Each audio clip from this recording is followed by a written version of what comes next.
Bismillahirrahmanirrahim. Assalamualaikum warahmatullahi wabarakatuh.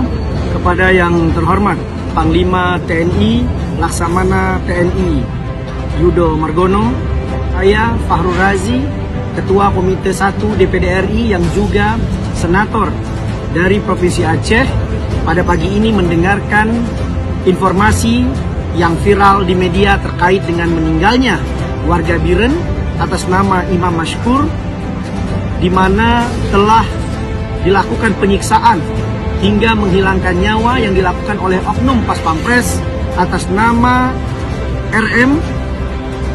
Oleh karena itu, saya meminta agar ditegakkan keadilan yang seadil-adilnya dan juga ditindak secara tegas sekeras-kerasnya kepada oknum dan beberapa orang yang terlibat terhadap kasus ini. Demikian.